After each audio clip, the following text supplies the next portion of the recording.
1780 में एक भारतीय महिला ने अंग्रेजों का गोदाम उड़ा दिया।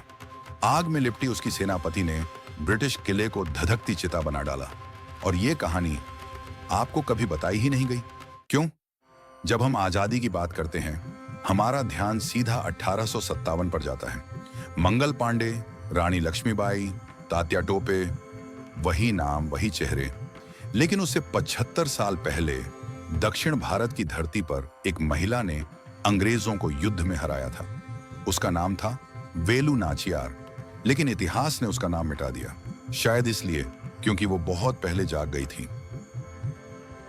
1750 का दशक।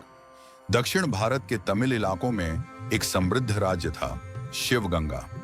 यहाँ के राजा थे चेल्ला मुथु सेठुपति और रानी वेलू नाचियार। वेलू का जन्म 1730 में रामनाथपुरम के राजघराने में हुआ था। लेकिन वो एक साधारण राजकुमारी नहीं थी। उनकी शिक्षा में सिर्फ संगीत या कढ़ाई नहीं थी, बल्कि घुड़सवारी, तलवारबाजी, युद्ध नीति और कई भाषाएं, तमिल, उर्दू, तेलुगु, संस्कृत। उन्हें देखकर कहा जाता था, ये रानी नहीं, योद्धा है। राजा और रानी का राज्य शांतिपूर्ण था, लेकिन एक खतरा धीरे धीरे बढ़ रहा था, ब्रिटिश ईस्ट इंडिया कंपनी। शुरुआत में अंग्रेज व्यापारी बनकर आए थे, लेकिन अब वो सत्ता चाहते थे। कर बढ़ाना, सेना मांगना, दबाव बनाना, यही उनकी रणनीति थी। शिवगंगा जैसे स्वतंत्र राज्यों पर उनकी निगाहें गड़ चुकी थीं और 1772 में सब कुछ बदल गया। ब्रिटिश अधिकारियों ने हैदर अली को राजी किया कि शिवगंगा पर हमला किया जाए। उनका लक्ष्य था राजा को हटाना और राज्य पर कब्जा जमाना। एक युद्ध हुआ जिसमें राजा सेठुपति की हत्या कर दी गई। रानी वेलू नाचियार विधवा हो गई। उनकी बेटी वेल्लाची सिर्फ 5 साल की थी। महल लूटा गया, सेनाएं टूटी और रानी को अपनी ही धरती से भागना पड़ा। शिवगंगा की रानी अब एक शरणार्थी थी। उनकी बेटी उनके साथ थी, साथ में कुछ वफादार सैनिक और सेवक। लेकिन एक मां, एक रानी और एक योद्धा हार मानने वालों में नहीं थी। वो निकली डिंडीगुल की ओर, जहां शासन था उसी हैदर अली का जिसने उनके राज्य पर हमला करवाया था। पर वेलू नाचियार जानती थी, शत्रु का उपयोग भी रणनीति हो सकता है। डिंडीगुल में वेलू ने हैदर अली से मिलने की याचना की। शुरुआत में विरोध हुआ।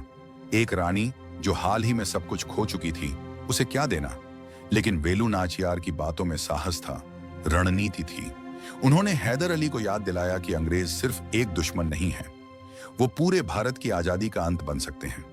हैदर अली सहमत हुए।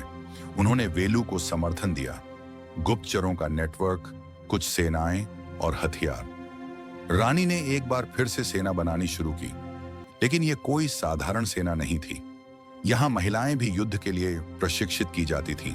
और यहीं पर एक नाम उभरता है, क्विली। एक दलित महिला जो तलवार ऐसे चलाती थी जैसे वो उसका जन्मसिद्ध अधिकार हो। वो वेलू की सबसे भरोसेमंद सेनापति बनी। इतिहास की पहली महिला कमांडो, जिसे हम आज भी नहीं जानते। क्विली और वेलू नाचियार का रिश्ता सिर्फ रानी और सेनापति का नहीं था। ये 2 महिलाओं की साझेदारी थी जो एक ही लक्ष्य के लिए लड़ रही थीं, अपना घर वापस पाना। क्विली रानी के लिए जासूसी करती थी, दुश्मन के किले की सूचना लाती थी और उनकी सुरक्षा के लिए अपनी जान की बाजी लगाती थी। कहा जाता है, अगर वेलू मस्तिष्क थीं, तो क्विली उनकी तलवार।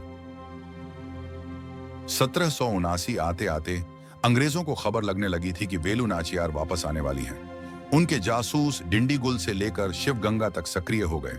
पर वेलू की योजनाएं कहीं ज्यादा तेज थीं। उन्होंने ब्रिटिश किले और गोदामों का नक्शा, उनकी सेना की संख्या और उनके कमजोर स्थान खोज निकाले। अब रानी तैयार थीं अपना राज्य लौटाने के लिए। साल था 1780। रानी वेलू नाचियार ने अब पूरा खाका तैयार कर लिया था। लक्ष्य पालायम कोट्टई का किला, जहां ब्रिटिशों ने बारूद और हथियारों का बड़ा गोदाम बना रखा था। यह किला ही था जहां से ब्रिटिश शिवगंगा पर शासन कर रहे थे। लेकिन सीधी लड़ाई नहीं।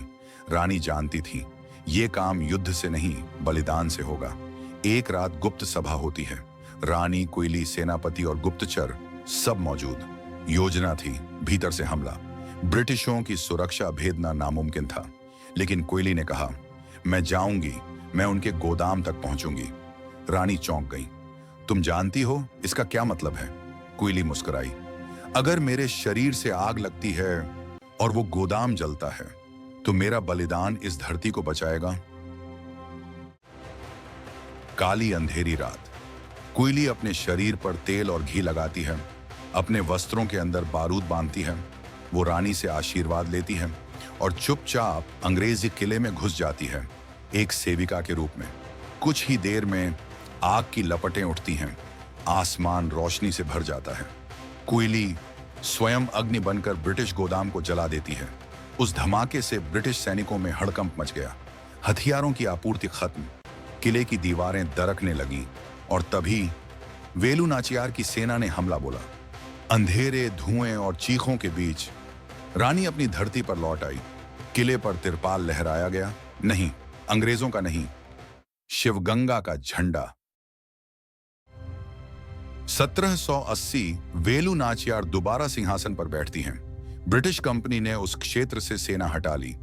उन्होंने स्वीकार किया, we lost Shivaganga to a woman warrior. रानी ने अगले 10 वर्षों तक शासन किया। उन्होंने सामाजिक सुधार, पुनर्निर्माण और शिक्षा पर बल दिया और फिर सत्ता अपनी बेटी वेल्लाची को सौंप दी। रानी वेलु नाचियार ने एक ऐसा इतिहास रचा जो किसी स्कूली किताब में नहीं पढ़ाया जाता। 1780 में अंग्रेजों से लड़कर उन्हें मात देना एक महिला योद्धा के लिए उस समय एक अकल्पनीय कार्य था। उन्होंने दिखा दिया कि आजादी के लिए लड़ाई न केवल उत्तर भारत में लड़ी गई थी, बल्कि तमिलनाडु की धरती पर एक रानी ने स्वतंत्रता का दीपक पहले ही जला दिया था। क्विली, वो नाम जो इतिहास के पन्नों से मिटा दिया गया। किसी इतिहास की किताब में उसका बलिदान नहीं, किसी फिल्म का किरदार नहीं बनी, पर उसने जो किया वो रानी लक्ष्मीबाई से पहले का सतीत्व और वीरता था। वेलु नाचियार ने उसके सम्मान में एक स्मारक बनवाया। आज भी डिंडीगुल में उसका नाम लिया जाता है, भारत की पहली आत्मघाती योद्धा। तो फिर क्यों इतिहास की किताबें वेलु नाचियार का नाम नहीं लेती? क्यों क्विली के बलिदान को हम नहीं जानते? क्यों भारत के बच्चों को सिर्फ 1857 के बाद के स्वतंत्रता सेनानियों के बारे में बताया जाता है?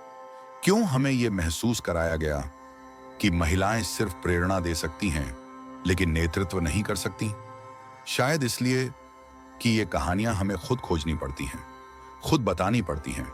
वेलु नाचियार को इतिहास से मिटा दिया गया था, लेकिन अब आप उन्हें याद कर सकते हैं।